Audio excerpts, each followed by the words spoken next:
I'm going to quickly introduce Scott from Nevsun. I mean, I just ran through some of their attributes. Basically, it's one of the best base metal mines, arguably, some would argue the best base metal mine in the world.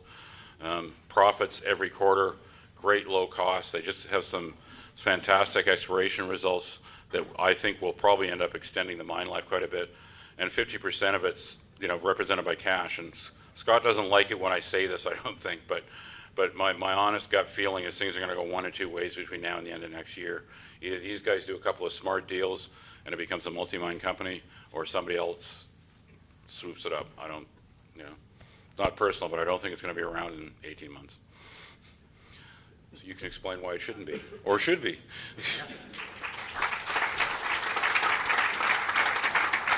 Thank you, Eric.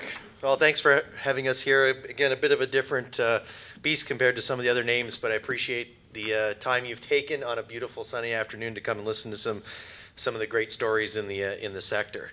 So Nevsun is a bit of a standout. We're a fairly large cap producing company, but I am going to explain why I think, you know, Eric has hit the nail on the head about why this is an interesting company. And the two things I'm going to focus on today are the exposure to zinc and the exploration story underlying the assets, and why it's not really as big a company as it might seem, and therefore those both those factors should have some significant impact on the value of the company. Just a few facts to run through first. So we're forecast this year to produce 160 to 175 million pounds of copper in concentrate at a cash cost, a C1 cash cost of about $1.20 to $1.40.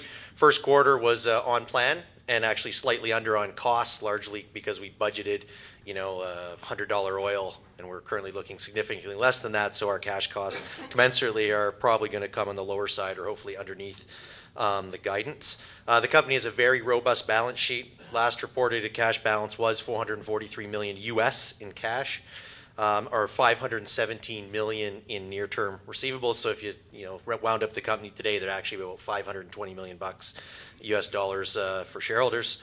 We pay a significant amount of our cash flow and earnings back to shareholders. We're paying 16 cents. You get 4 cents every quarter.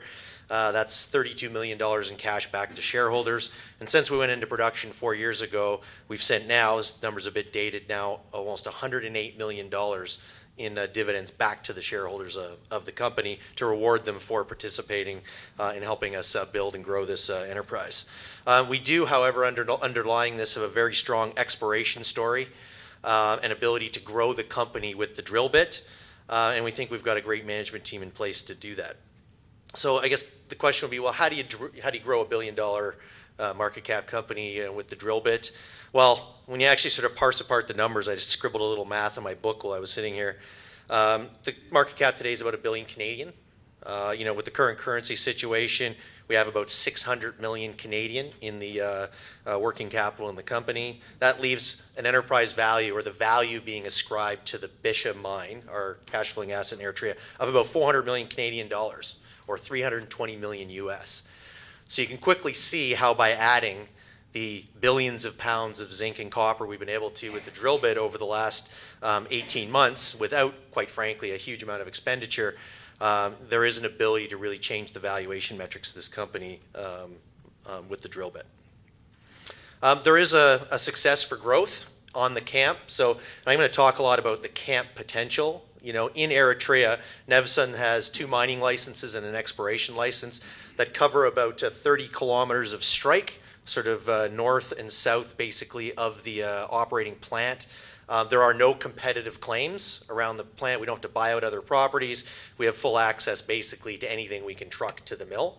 We've been able to grow the mine life from feasibility to current state. I know there's 15 years of mine life that's been defined. Some of that's already been depleted. And we've managed to grow the resources underlying our assets 65% since going into production 4 years ago. And we expect that to accelerate with a reinvigorated greenfield exploration program I'm going to describe to you in a few slides.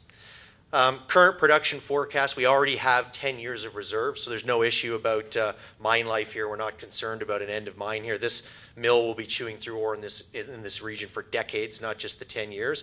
But it's important to show this because it says a few points. Currently the company, when you look at the NAV of the company, it is based really on only the reserve life. We get very little credit from the analyst community for that exploration story, and really it's only the last 6 months, through events like this, we've been trying to get the exploration story out there to show we can significantly grow the NAV of this by extending the mine life and increasing the throughput at the mill. The other thing to point out is we do have 1.7 billion pounds of zinc in reserves and 3.4 billion pounds of zinc in resources. We've developed all those resources and reserves at 92-cent zinc, which is already significantly below the spot zinc price. And if anybody, and like Eric, and we believe in, there will be a strong zinc market. What that means in price, only the tea leaves can tell. But we expect that there'll be significantly more resources and reserves that'll convert with the higher zinc price, and there'll be more cash flows coming than are currently forecast because of the robust zinc price. Another thing to note is we are also not mill constrained. So there's excess milling capacity available in our plant for a variety of reasons. I can talk to you offline if you'd like to understand why. But we can bring in satellite mines, feed the ore into the mill at really no capital cost at the process plant, so we only have to justify the mining. So we can very quickly convert new discoveries into near-term cash flow and again, grow the NAV of the company, which should be the objective of the drill bit. Sticking on the zinc side of the story, we're currently investing 90 million. I think current forecasted budget is actually 92 million to complete the zinc processing plant, which will allow us to start shipping zinc concentrate in the middle of 2016. And that'll be what monetizes that current 1.7 billion pounds of zinc in the reserves. The plant is basically floating the tails that's coming out of the copper plant. So starting in the middle of next year, we'll produce two products, copper concentrate and zinc concentrate, both with some great precious metal credits that'll deliver that life of mine.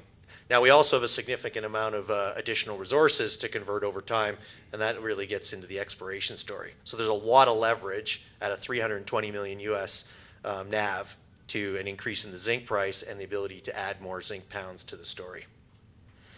Nevsun feels we have camp potential. We feel that the Bisha district, as we're trying to get out in the market, will grow over time to be similar to the other great VMS, volcanogenic massive sulphide districts of the world, like Flin Flon, Manitoba, and the Noranda district, which famously built two of the great Canadian mining companies, Hudbay Minerals and the Noranda Mining Company. We currently have only discovered and have resources on 4 deposits. We've got 5 or 6 total in if you consider just like some intercepts at other areas. But there's a lot of room to grow to build on these licenses. And you can see, look at the scale on this map.